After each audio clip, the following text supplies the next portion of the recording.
ಯಾವುದೋ ಊರಲ್ಲಿದ್ದೀವಿ, ನಮ್ಮೂರಲ್ಲಿ ಇಷ್ಟು ದೊಡ್ಡ ಸುದ್ದಿ ನಡೆಯುತ್ತೆ, ಆದರೆ ಒಂದು ಸುದ್ದಿ ಸಹ ಟಿವಿಲಿ ಬರೋದೇ ಇಲ್ಲ. ಬಹಳಷ್ಟು ಜನ ಇದ್ರ ಬಗ್ಗೆ ಕಂಪ್ಲೇಂಟ್ ಮಾಡ್ತಾರೆ. ಬಟ್ ಇನ್ನು ಮುಂದೆ ಈ ಥರದ ಕಂಪ್ಲೇಂಟ್ ಬರೋದಕ್ಕೆ ಸಾಧ್ಯನೇ ಇಲ್ಲ. ಯಾಕಂದರೆ ರಾಜ್ಯದ ಮೂಲೆ ಮೂಲೆಗಳಲ್ಲಿ ನಡೆಯುವಂತಹ ಬೆಳವಣಿಗೆಗಳ ಮೇಲೆ ನಾವು ಕಣ್ಣಿಟ್ಟಿದ್ದೀವಿ. ಎಲ್ಲ ಸುದ್ದಿಗಳನ್ನು ನಿಮ್ಮೆದುರು ತಂದಿಡ್ತಾ ಇದ್ದೀವಿ. ಮನೇಲೇ ಕೂತು ಬ್ರೇಕ್ಫಾಸ್ಟ್ ಮಾಡ್ತಾ ನಿಮ್ಮೂರಿನ ಸುದ್ದಿಯನ್ನೇ ನೀವು ನೋಡ್ಬೋದು. ಇದು ಬ್ರೇಕ್ಫಾಸ್ಟ್ ಎಕ್ಸ್ಪ್ರೆಸ್. ನಾನು ಶ್ವೇತಾ ಆಚಾರ್ಯ. ಕರ್ನಾಟಕ ಸರ್ಕಾರ ದೇವನಹಳ್ಳಿಯಲ್ಲಿ ಭೂಸ್ವಾಧೀನ ಪ್ರಕ್ರಿಯೆಯನ್ನ ಕೈಬಿಟ್ಟ ಬೆನ್ನಲ್ಲೇ ಆಂಧ್ರ ಪ್ರದೇಶದ ಮಾನವ ಸಂಪನ್ಮೂಲ ಅಭಿವೃದ್ಧಿ ಸಚಿವ ನಾರಾ ಲೋಕೇಶ್ ಏರೋಸ್ಪೇಸ್ ಉದ್ಯಮಿಗಳನ್ನ ತಮ್ಮ ರಾಜ್ಯಕ್ಕೆ ಆಹ್ವಾನಿಸಿದ್ದಾರೆ.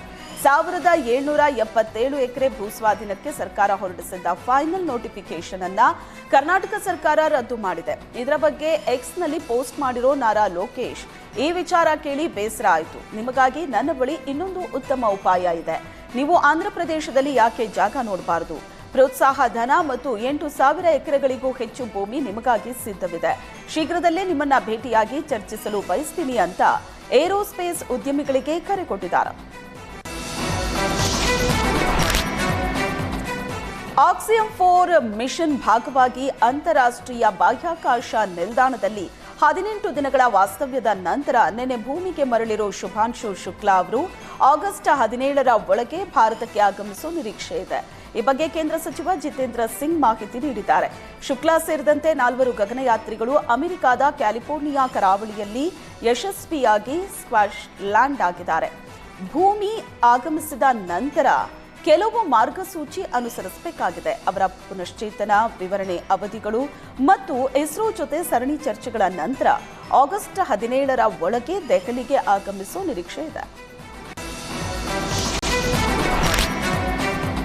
ಕೋಲಾರ ಜಿಲ್ಲೆ ಶ್ರೀನಿವಾಸಪುರದ ಕೆಎಸ್ಆರ್ಟಿಸಿ ಘಟಕದಲ್ಲಿ ಕಾರ್ಯನಿರ್ವಹಿಸ್ತಾ ಇದ್ದ ನೌಕರ ಬಾಬಾಜಾನ್ ಹೃದಯಾಘಾತಕ್ಕೆ ಬಲಿಯಾಗಿದ್ದಾರೆ. ಅನಾರೋಗ್ಯದಿಂದ ಬಳಲ್ತಾ ಇದ್ದ ಮುತ್ತಕಪಲ್ಲಿ ಗ್ರಾಮದ ಬಾಬಾಜಾನ್ ಡಿಪೋದಲ್ಲಿ ಮೆಕ್ಯಾನಿಕ್ ಆಗಿ ಕೆಲಸ ಮಾಡ್ತಾ ಇದ್ರು. ಚಾಲಕರಾಗಿ ಕೆಲಸಕ್ಕೆ ಸೇರಿದ್ದ ಅವರು ಅಪಘಾತದಲ್ಲಿ ಕಾಲಿಗೆ ಪೆಟ್ಟಾದ ಕಾರಣ ಘಟಕದಲ್ಲಿ ಕೆಲಸ ಮಾಡ್ತಿದ್ರು. ಬಸ್ಸುಗಳಿಗೆ ಡೀಸೆಲ್ ಭರ್ತಿ ಮಾಡೋ ಕೆಲಸದಲ್ಲಿ ತೊಡಗಿದ್ರು. ಎಂದಿನಂತೆ ಕರ್ತವ್ಯ ನಿಭಾಯಿಸಿ ಮನೆಗೆ ತೆರಳಿದ್ರು. ಮನೆಯಲ್ಲಿ ಹಾರ್ಟ್ ಅಟ್ಯಾಕ್ ಸಂಭವಿಸಿ ಮೃತಪಟ್ಟಿದ್ದಾರೆ. ಚೆನ್ನೈ ಕಾರಿಡಾರ್ ರಸ್ತೆಯಲ್ಲಿ 2 ಕಾರುಗಳ ನಡುವೆ ಮುಖಾಮುಖಿ ಡಿಕ್ಕಿಯಾಗಿದ್ದು 2 ಮೃತಪಟ್ಟಿದ್ದಾರೆ. ಕೋಲಾರ ಜಿಲ್ಲೆಯ ಮಾಲೂರು ತಾಲೂಕಿನ ಚಿಕ್ಕಸಬೇನಹಳ್ಳಿ ಬಳಿ ಅಪಘಾತ ಸಂಭವಿಸಿದೆ. ಓಲ್ಸ್ ವ್ಯಾಗನ್ ಹಾಗೂ ಆಡಿ ಕಾರುಗಳ ನಡುವೆ ಡಿಕ್ಕಿಯಾಗಿದೆ. ಕೆಜಿಎಫ್ ಮೂಲದ ಈಶ್ವರ್ ಹಾಗೂ ಜನನಿ ಮೃತರಾಗಿದ್ದಾರೆ. ಕೆಜಿಎಫ್ ಕಡೆಯಿಂದ ಬೆಂಗಳೂರಿನ ಕಡೆಗೆ ತೆರಳೋ ಮಾರ್ಗದಲ್ಲಿ ಅವಘಡ ಸಂಭವಿಸಿದೆ. ಮತ್ತೊಂದು ರಸ್ತೆ ರಿಪೇರಿ ಹಿನ್ನೆಲೆ ಒಂದೇ ರಸ್ತೆಯಲ್ಲಿ ಸಂಚಾರಕ್ಕೆ ಅವಕಾಶ ಮಾಡಲಾಗಿದೆ. ಈ ವೇಳೆ 2 ಕಾರುಗಳ ನಡುವೆ ಮುಖಾಮುಖಿ ಡಿಕ್ಕಿ ಸಂಭವಿಸಿದ್ದು ಸಿಸಿಟಿವಿಯಲ್ಲಿ ಅಪಘಾತದ ದೃಶ್ಯ ಸೆರೆಯಾಗಿದೆ. ಮಾಲೂರು ಪೊಲೀಸ್ ಠಾಣಾ ವ್ಯಾಪ್ತಿಯಲ್ಲಿ ಘಟನೆ ನಡೆದಿದೆ.